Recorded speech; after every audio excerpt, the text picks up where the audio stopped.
안녕하세요. 오늘은 호기심으로 손댄 마약, 목숨까지 빼앗는다 라는 주제를 택해 보았습니다.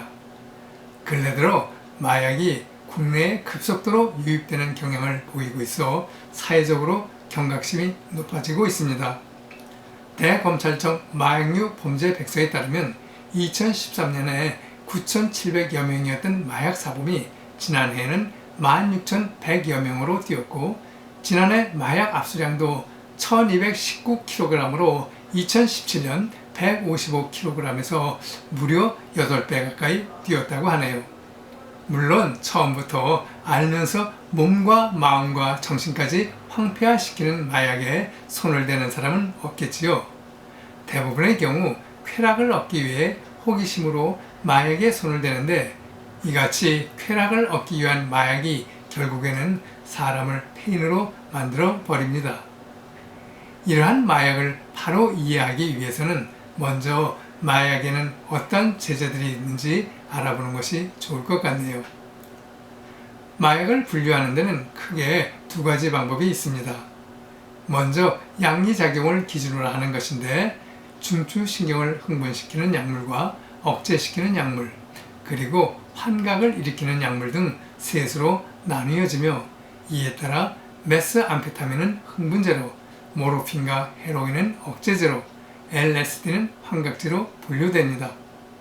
또 다른 기준은 마약류 관리법에 따르는 것으로, 이때는 마약과 향정신성 의약품, 그리고 대마로 나뉘는데, 마약에는 양귀비와 아편과 코카인 등이 포함되어 있고, 향정신성 의약품은 중추신경계에 작용하는 약물로 오남용을 하게 되면 인체에 심각한 부작용을 나타낼 수 있어 의약품으로 규정하고 있으며, 대마는 대마초와 대마초를 원료로 하여 만든 제품과 화학적 합성품들을 말합니다. 뇌는 즐거운 감정을 느끼고 그에 따라 행동을 하게 하는 보상회로가 있는데, 마약이 신체를 망가뜨리는 과정은 이 보상회로와 직접적인 관련이 있습니다. 보상회로는 생명체가 생명을 유지하는 데 있어서 필수적 기능으로, 만약 보상회로가 없다면 먹이를 찾지도 않고 번식 활동도 멈추게 됩니다. 이에 반해서 배고프고 목말라서 음식을 먹고 물을 마시며 만족할 때나 칭찬을 받아 기쁠 때에는 뇌의 보상회로에서 신경 전달 물질 중 하나인 도파민 분비가 늘어나고, 뇌의 측좌액에서 나온 신경 정보는 뇌의 다양한 부위로 퍼져나가게 됩니다.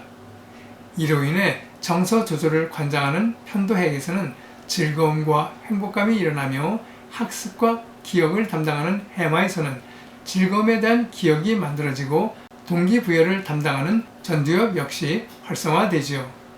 이렇게 뇌가 종합적으로 작동해 즐거움과 행복감을 주기 때문에 사람들은 즐거움을 주는 행동과 환경을 반복해서 추구하게 됩니다. 엔돌핀 역시 신경 전달 물질이 하나로, 통증이 나타나거나 스트레스를 받을 때 뇌의 시상하부에서 분비되는데, 통증 신호를 전달하는 회로의 수용체와 결합해 신경 전달을 조절하고 통증을 억제하여 사람의 기분을 좋게 만듭니다.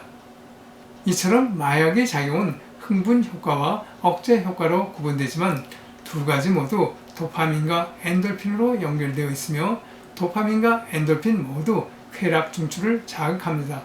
이렇게 보상회로를 통해 분비되어져 자연스럽게 사람의 기분을 좋게 해주는 도파민과 엔돌핀과 같은 물질들은 사람의 몸과 마음을 망가뜨리지 않지만, 마약은 보상회로를 자연스럽지 않은 경로를 통해 강력하게 자극하고, 경로 역시 마약 종류에 따라 다르게 나타나죠. 모르핀은 엔돌핀이 수용체와 결합하여 보상회로를 자극하며, 헤로인과 펜타닐은 모르핀과 작용 과정은 비슷하지만 강도는 훨씬 더 강합니다.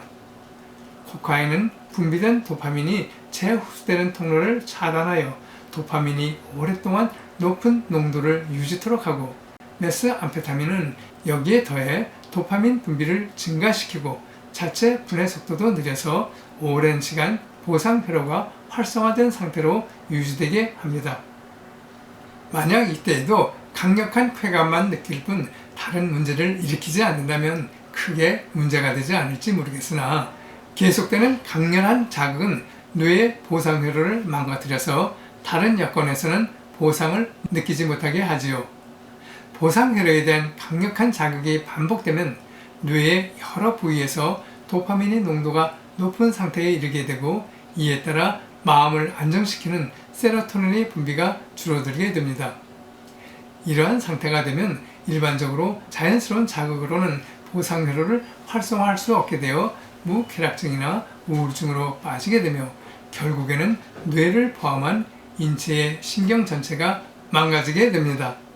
뇌는 항상성을 가지고 있어 균형을 유지하려는 경향이 있는데 도파민 신호가 계속 강화되다 보면 뇌의 항상성이 무너지게 되고 기능은 떨어지게 될 뿐 아니라 심장에도 문제가 생겨 결국에는 생명까지 위협받게 됩니다.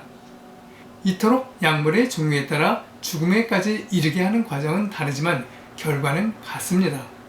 각성제 계통을 계속 투약하게 되면 혈압이 높아지고 맥박이 빨라지게 되어 뇌출혈이나 심장마비로 이어지게 되고 억제제 계통은 호흡 중추를 마비시켜 숨을 멎게 만들며 엑스터시 계열의 약물은 체온 조절 중추를 마비시키기 때문에 음주 후 복용하게 되면 체온 조절을 하지 못해 고열로 사망할 수도 있습니다. 프로포폴과 같은 마취제는 다른 마약들보다 직접적으로 돌연사를 일으킬 수 있기 때문에 몸에 대해 면밀히 살피지 않고 투약했을 경우 정상적 신경회로를 차단해 심장이 멈춰버리는 사례도 발생합니다. 이러한 약물들을 한번 습관을 들이면 적당한 수준에서 멈출 수가 없는데 그 까닭은 강력한 중독성과 함께 끊었을 때 나타나는 심한 금단 증상 때문이지요.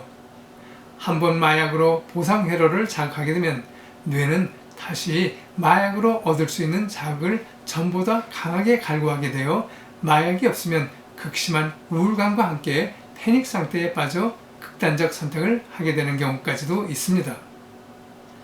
단 한 번의 호기심으로 손댄 마약이 우리의 삶을 황폐화시키고 목숨까지 빼앗을 수 있다는 사실, 여러분은 어떻게 생각하시나요?